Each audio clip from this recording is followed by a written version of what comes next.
Could you tell me your name, sir, please? Yeah, it's Matt Vickers. And could you tell me the organization that you're heading up right now? Yeah, G7G, or Generating for 7 Generations. And what is the group right now? What is the project that you're undertaking? Right. So most importantly, it's looking at an alternative for having super tankers off the west coast of British Columbia. So looking at building a brand new purpose-built railroad from Fort McMurray to Alaska. And it'll end at Delta Junction in Alaska. What is the route it would take? From Alberta, it'll go across the north. There's a right-of-way, I understand right now, for a highway to go from Fort McMurray to Peace River, and then looking at Peace River north to Fort Nelson area, Fort Nelson to Watson Lake, and then across the Yukon into Alaska to Delta Junction. Now, once again, this is a rail, is that correct? Yes, purpose-built rail. So as we can appreciate, the railroad was built hundreds of years ago, or 100 years ago basically. It's what built our nation, and it's time for new nation building, so it's a brand new purpose-built railroad. Can you tell me about some of the stakeholders you've been working with along the proposed route?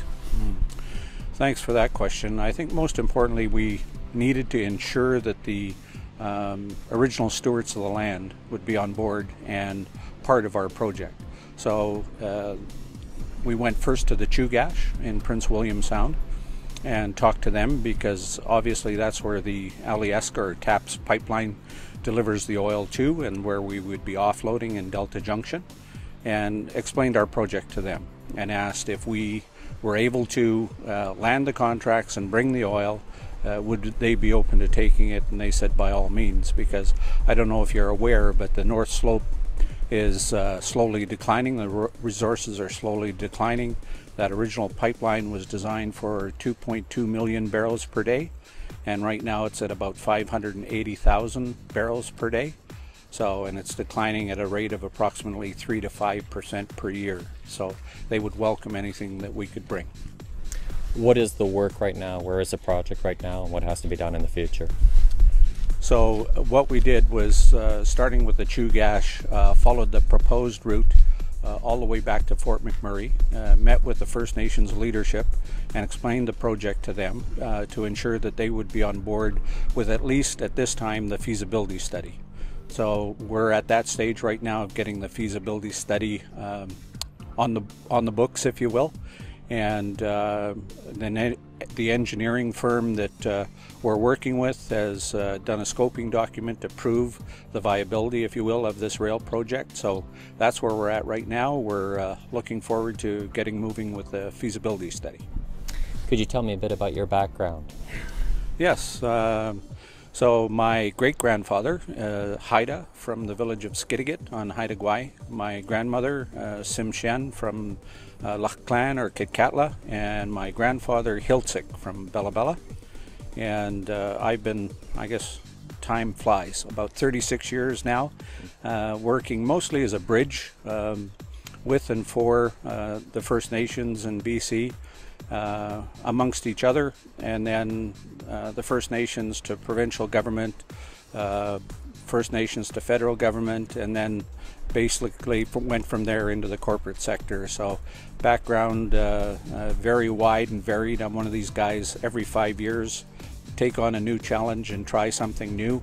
I'm not sure what that means, because I'm 3.5 years into this one already, so we got to get moving.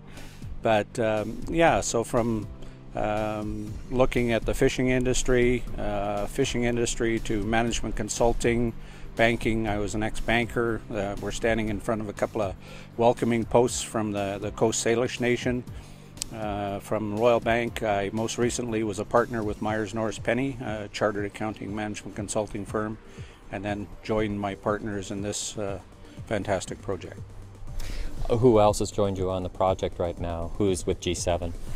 So the other partners with G7G, Ward Kemmerer. He started the basically the independent power producers, one of the founding members for British Columbia, and made his claim to fame. Not only was an Olympic biker for Canada, but Run of the River projects. And then Len Wilson, his partner, did a lot of work with the Kelly Lake Métis and some work with Caterpillar.